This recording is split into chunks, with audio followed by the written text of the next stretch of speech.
72 منزلہ شارٹ کی یہ عمارت پورے یورپ کی سب سے اونچی عمارت ہے۔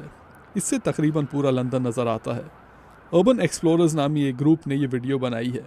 ان کا کہنا ہے کہ وہ قانون توڑنا نہیں چاہتے تھے، بلکہ اس ویڈیو سے دنیا بھر کی توجہ سیکیورٹی کے نظام میں کوتاہی کی طرف لانا چاہتے تھے، جو اولمپک سے چند ماہ پہلے نظر آتی ہے۔ ڈیوڈ روبن ایک سیکیورٹی کمپنی چلاتے ہیں جس کی خصوصیت ہی اولمپک کی سیکیورٹی ہے۔ ذمہ داری سیکیورٹی کے مینیجروں کی ہے۔ مانا کہ اولمپکس کی سیکیورٹی ایک بہت بڑا کام ہوتا ہے کیونکہ یہ اتنی بڑی تقریب ہے، مگر اپنی عمارت کی حفاظت تو یہ کر سکتے تھے۔ اس گروپ کے علاوہ بھی بہت سے گروپوں کا کہنا ہے کہ وہ غیر قانونی طور پر اس عمارت پر چڑھ چکے ہیں۔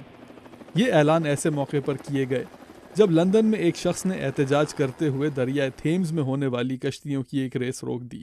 یہ آکسفورڈ اور کیمبرج یونیورسٹیز کی مشہور ٹیموں کے درمیان ہو رہی تھی۔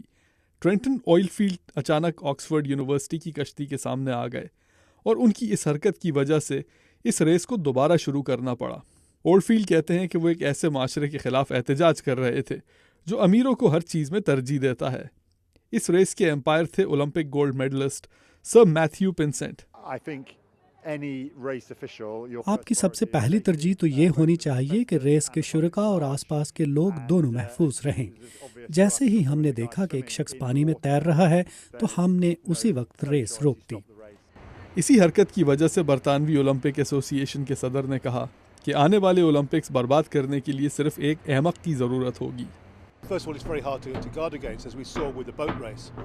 کشتیوں کی ریس میں سیکیورٹی فراہم کرنا بہت مشکل کام ہے، اور برطانیہ میں تو روایت ہی یہی ہے کہ کم اخراجات رکھنے والی یہ چھوٹی چھوٹی احتجاجی تنظیمیں جیسے Animal Liberation Front, People for the Ethical Treatment of Animals, Greenpeace, Fathers for Justice, اسی قسم کی حرکتیں کر کے دنیا بھر کی توجہ حاصل کرتے رہے ہیں۔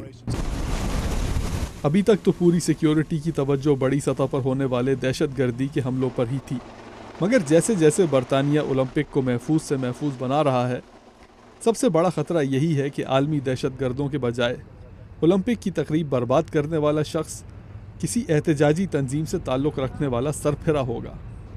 ہنری رجویل کے ساتھ عبدالعزیز خان، اردو VOA۔